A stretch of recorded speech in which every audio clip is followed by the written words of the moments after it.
स्वागत है एक बार फिर से आपके अपने भरोसेमंद यूट्यूब चैनल। जी हाँ फ्रेंड्स, काफ़ी बड़ी अपडेट निकल के सामने आ रही है। ईपीएस 95 हायर पेंशन और ईपीएस 95 पे हाई पेंशन को लेकर के बड़ी अपडेट निकल कर आ रही है। दो बड़ी अपडेट जानेंगे इस वीडियो में, तो इस वीडियो को आप एंड तक जरूर देखना। चैनल पे नए हैं तो चैनल को सब्सक्राइब ज़रूर कर दीजिए, साथ ही साथ बेल आइकन के नोटिफिकेशन ऑल को ऑन जरूर कर लीजिए और चैनल को सब्सक्राइब ज़रूर कर दीजिए। जहाँ फ्रेंड्स दो बड़ी अपडेट को विस्तार से जानने वाले हैं तो वीडियो को लाइक ज़रूर कर दे और अपने फ्रेंड्स के साथ में इस वीडियो को शेयर ज़रूर कर दीजिए। जहाँ फ्रेंड्स ईपीएस 95 पहली खबर देख लेते हैं। ईपीएस 95 हायर पेंशन के लिए ईपीएफओ ने समय सीमा बढ़ा दी गई है, तो इस अपडेट को देख लेते हैं। उसके बाद में हम देखेंगे आगे कि एक बड़ी अपडेट निकल के आ रही है वित्त मंत्रालय से बड़ी अपडेट निकल के आ रही है पेंशन बढ़ोतरी को, तो वो भी इस वीडियो में बीच में बात करने वाले हैं। तो आप वीडियो को एंड तक जरूर देखना, इस खबर को पूरी जान लेते हैं। क्या फ्रेंड्स, ईपीएफओ ने जो कर्मचारी भविष्य निधि संगठन ने जो नियोक्ताओं को उच्च वेतन पर पेंशन के संबंध में वेतन विवरण का आदि अपलोड करने के लिए समय सीमा बढ़ाई गई है, उसके रिगार्डिंग बात कर लेते हैं पहले। तो फ्रेंड्स, ये बड़ी अपडेट निकल के सामने आ रही। इसी महीने जनवरी में कर्मचारी भविष्य निधि संगठन ने ईपीएफओ ने नियोक्ताओं को उच्च वेतन पर पेंशन के संबंध में वेतन विवरण आदि अपलोड करने के लिए 5 महीने का समय सीमा बढ़ा दिया गया है। ये कब तक की लास्ट डेट है देखने वाले हैं। तो ईपीएफओ ने फिर से एक बार ईपीएस 95 पेंशन धारकों को एक बड़ा तोहफा दिया है। जो पहले आपके लास्ट डेट 31 दिसंबर 2023 थी, अब उसे 31 मई 2024 तक के लिए बढ़ा दिया गया है। क्या है ईपीएफओ की उच्च पेंशन का मामला, इसको जान लेते हैं ताकि आपको सभी को अगर अवगत नहीं हो तो अवगत हो सको। ईपीएफओ ने वर्ष 2024 में ईपीएस 95 पेंशन में कुछ संशोधन किए, जिसमें हायर पेंशन चुनने के विकल्प को बंद कर दिया था। ईपीएफओ के इस फैसले से नाराज कई पेंशनधारकों ने कोर्ट में गुहार लगाई थी और सालों के इंतजार बाद 4/11/2022 को माननीय सुप्रीम कोर्ट की ओर से ईपीएस 95 पेंशनधारकों के पक्ष में फैसला आया। जी फ्रेंड्स, 2014 में जो गलत संशोधन हुआ था उसी के रिगार्डिंग में बड़ा फैसला और 4/11/2022 को आया। ईपीएफओ ने पात्र पेंशन भोगियों सदस्यों के लिए आवेदन आमंत्रण की सुविधा 26 फरवरी 2023 को शुरू की थी और इसे केवल 3/5/2023 तक उपलब्ध रहना था, लेकिन सभी पात्र लोगों के लिए आवेदन आमंत्रित नहीं होने और श्रमिक संगठनों की मांग पर इस तारीख को अगले 4 महीने यानी 26/6/2023 तक बढ़ा दी गई थी और इसके बाद 15 दिनों का और समय बढ़ाया और 11 जुलाई 2023 तक बढ़ाया गया था।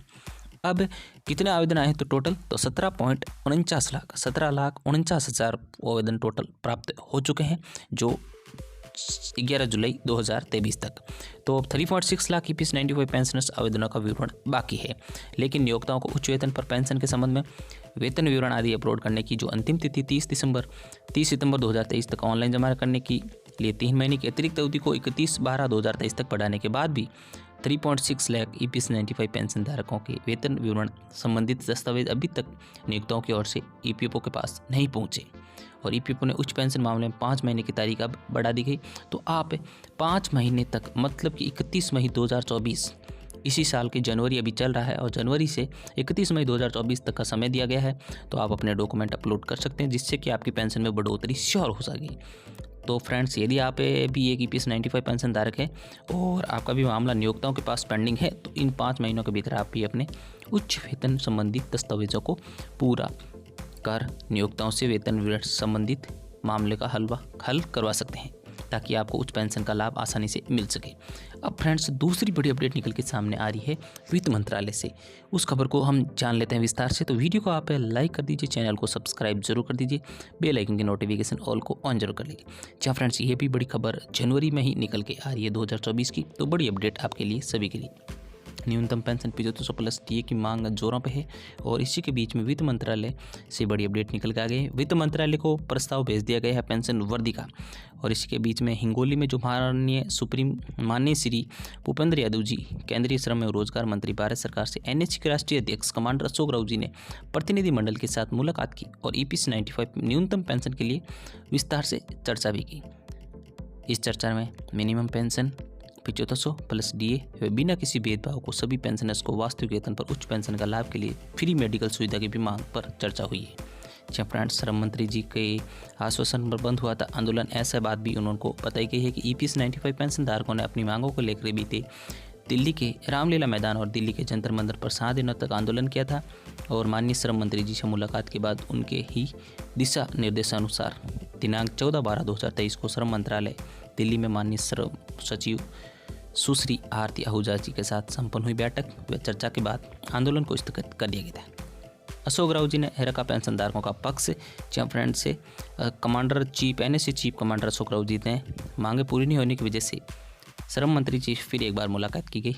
इस मुलाकात में पिछले आंदोलन की चर्चा भी की गई और माननीय श्रम मंत्री जी से को बातें बताई और इस संदर्भ में चर्चा को आगे बढ़ाते हुए उपरोक्त मुद्दों पर NSC chief commander Ashok Rao ji ने दिनांक 29/12/2023 को एक पत्र भी लिखा गया और वे अन्य माननीय दस्तावेज भी माननीय श्रम मंत्री जी को सौंपते हुए विस्तार पूर्वक पेंशन से संबंधित मुद्दों पर चर्चा भी की। श्रम मंत्री जी ने EPS 95 न्यूनतम पेंशन वृद्धि के संकेत भी दिए थे। जी हाँ फ्रेंड्स, माननीय श्रम मंत्री जी ने NSC का पक्ष चुना और मार्गदर्शन करते हुए प्रतिनिधिमंडल से कहा कि आप लोगों के 14 दिसंबर 2023 को हुई मीटिंग के बाद श्रम सचिव ने उनके अधीनस्थ उच्च अधिकारियों के साथ बैठक भी कर ली है और मिनिमम पेंशन के वृद्धि के संबंध में प्रक्रिया भी शुरू है और संबंधित मंत्रालयों के बीच पत्र व्यवहार भी जारी है। शीघ्र ही सहानुभूतिपूर्वक सकारात्मक निर्णय लिया जाएगा। वास्तविक वेतन पर उच्च पेंशन लाभ हेतु 1/9/2014 के पूर्व सेवानिवृत्त कर्मचारियों के विषय पर सहानुभूतिपूर्वक विचार किया जा रहा है।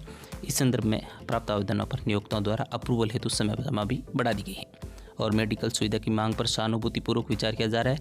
आप लोग निराश ना हो। तो ये बड़ी अपडेट भी श्रम मंत्री जी के दी थी। माननीय श्रम मंत्री जी के उपरोक्त मार्गदर्शन के बाद NSC के राष्ट्रीय अध्यक्ष ने श्रम मंत्री जी के आभार व्यक्त करते हुए अंत से निवेदन किया कि माननीय महोदय जी, आपके द्वारा दिए गए वचन निभाकर वृद्ध पेंशनर्स की 4 सूत्री मांगों को मंजूर कर हमें उन्हें अनुग्रहित करें, जिससे कि राष्ट्रव्यापी स्थगित आंदोलन फिर से शुरू ना हो करना पड़े, क्योंकि अत्यल्प पेंशन राशि, मेडिकल सुविधा के अभाव में पेंशनर्स की आस में वृद्ध पेंशनर्स दिन प्रतिदिन मरते जा रहे हैं। और इसी के बीच में उन्होंने इसे सभा को भी समाप्त किया और बता दें कि श्रम मंत्री जी का आश्वासन के अनुसार दिनांक 16/12/2023 को बुल्डाना जिले के दौरे पर पधारे माननीय श्रम मंत्री जी के साथ NSC के राष्ट्रीय अध्यक्ष की चर्चा अधूरी रही थी। यह भी कहते हो कि जहाँ जहाँ माननीय श्रम मंत्री जी उनके दौरे पर जा रहे थे वहाँ NSC के पदाधिकारियों की बड़ी संख्या माननीय श्रम मंत्री जी से मिलकर उनके द्वारा दिल्ली आंदोलन के दौरान 14/12/2023 को दिए गए वचन पूर्ति की याद दिला रहे हैं।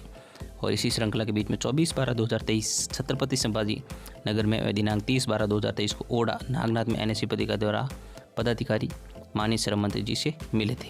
जहाँ फ्रेंड्स, बड़ी अपडेट थी ये, जो 2 बड़ी अपडेट थी, जो एक 5 महीने की डेट बढ़ चुकी है आपकी, जो उच्च पेंशन का विकल्प चुनने का, जो डॉक्यूमेंट अपलोड नहीं किए हैं तो आप कर सकते हैं, जिससे कि आपको बेनिफिट होगा। और एक दूसरी थी कि न्यूनतम पेंशन 7500 प्लस DA की मांग प्रक्रिया शुरू हो चुकी है और वित्त मंत्रालय को भी प्रस्ताव भेज दिया गया। वीडियो को लाइक जरूर कर दीजिए, चैनल को सब्सक्राइब अवश्य कर दीजिए और बेल आइकन नोटिफिकेशन ऑन को ऑन जरूर कर लीजिए पल पल की अपडेट के लिए। तो चलिए फ्रेंड्स, मिलते हैं नेक्स्ट वीडियो में नए अपडेट के साथ। तब तक के लिए जय हिंद, जय भारत।